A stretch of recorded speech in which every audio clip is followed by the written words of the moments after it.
Assalamualaikum warahmatullahi wabarakatuh. Untuk kes yang pertama, masalah dia emas yang digandai tak ditebus. Ada 3 condition. Bila kita tak tebus, satu emas tu akan dilelang. Yang kedua, hak tu arwahnya tu dia ada hak untuk ambil balik mengembalikan hutang dan upah simpan dengan kos pentadbiran. Lepas tu yang lebihan wang tu akan dikembalikan kepada kita. Contohnya lah, contoh kalau kita beli emas tu dengan harga RM1,000, lepas tu kita akan dapat kadar pinjaman. Kadar pinjaman dapat kepada 75% hingga 80%. Lepas tu contohlah kalau kita dapat 80% lah, so kita akan dapat 800 lah. So kita dapat 800 kadar pinjaman kita. Lepas tu andai kata kalau emas tu kalau kita tak tembus lah, so emas Hanun ni dia ada hak untuk lelang emas tu. So dilelong dengan harga diskaun 20%. So bukan 20%, so dia lelong dengan harga 80%. So 800 lah. Contoh dia lelong dengan 800. Lepas tu kalau ada orang bid harga tu, so boleh dapat harga lelong tu dengan harga maybe 1,000 lebih ke. Contohlah. Lepas tu kita tolak pula dengan apa? Hutang pengurusan, kos-kos. Semua tu lah pentadbiran semua tu. Lepas tu tolak, kita akan dapat lebihan. Lebihan tu lah dia akan bagi semua kepada pegadai. Kalau tak ada, tak dapat.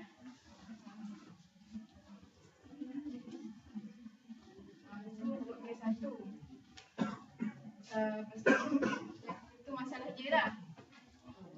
Untuk langkah dia, langkah yang boleh diambil sebagai peniaga kita lah. Langkah yang pertama yang kita boleh ambil, kita tebus emas tu dalam sebelum tempoh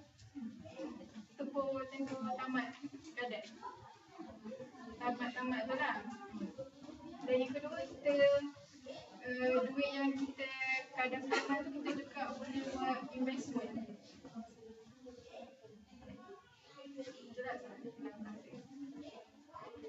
Seterusnya, untuk kes pula pasal masa skim 30-70 ni, masalah dia, Puan Azizah kat sini dia percaya dekat syarikat yang buat skim 30-70 ni. So kiranya Puan Azizah dia senang-senang dia mengambil wang dia yang 40 tu untuk melabur dekat syarikat tu.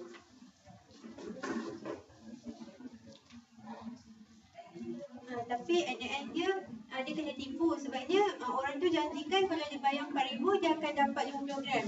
50 gram bersamaan dengan 9,000. Tapi bila dia bayar 4,000, wang emas yang dia dapat 50 gram tu orang syarikat tu pergi gadaikan.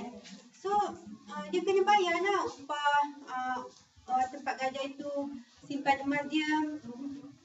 Lepas tu lagi satu dia kena bayar 5,000 untuk gadai balik emas dia yang 50 gram tu. Tapi dia tak ada duit. Lepas tu dia nak panjangkan tarikh gadai tu pun tak boleh sebabnya nak kena bayar upah simpannya yang panjang. Lepas tu langkah yang kat dalam ni Cik Azizah ni dia minta pihak Al-Rahnu untuk cari orang ketiga. Orang ketiganya pun tolong dapatkan emas tu dengan duit 400 je. Tapi langkah yang kita boleh ambil sebagai pelabur sebelum kita bagi modal kita 4,000 ni, kalau boleh jangan mudah percaya dengan suatu syarikat. Maksudnya kalau kita nak melabur tu kita kena tunjukkan bukti-bukti yang kita akan dapat.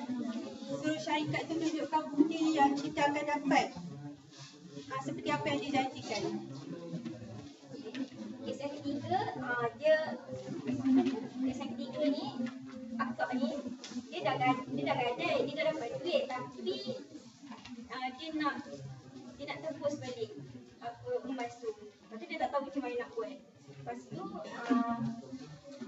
tu dia ada di tangan ni ada 950, emas 950 berat 37.5. Lepas tu dia nak tanya kat Encik Syukur tu boleh tak dia guna emas tu untuk dia invest supaya dia dapat tebus balik emas tu. Antara jalan penyelesaian dia ada 3. Yang pertama, akak ni boleh buat bisnes part time ataupun bisnes online untuk dia bayar, untuk dia tebus. Mana daripada guna duit gaji sahaja, dia boleh buat bisnes untuk tebus emas yang dia tak dapat tebus tu. Yang kedua, kalau harga emas naik, dicadangkan pada dia ada agar menjual emas tu pada masa harga emas naik lah. Kalau masa harga emas biasa ataupun turun, tak jual lah sebab harga emas yang dia ada tu hanya 37.5 gram. Emas 950. Dan dia pula tak perlu jual seluruh emas, cukup sekadar untuk menebus emas yang dia tak tebus. Okay, yang ketiga, kalau akak tu bekerja kat government, staf government, kerajaan, dia boleh buat personal loan dengan interest rate 5%. Yang mana interest rate ni lagi rendah daripada kos upah tempat daerah tu, iaitu sekitar 9% atau 9.6%. Jadi dia boleh guna loan tu untuk tebus emas tu sebab loan tu lagi rendah interest rate daripada kos upah tempat daerah. Ini semua kisah-kisah yang rugi lah sebab kalau gadaian emas arah ni ada 3 kemungkinan. Yang pertama, dia boleh untung. Kedua, boleh untung atau kemungkinan untung atau kemungkinan rugi. Yang ketiga rugi. Kat sini, ayat sini semua rugi. Allah Alam. Assalamualaikum warahmatullahi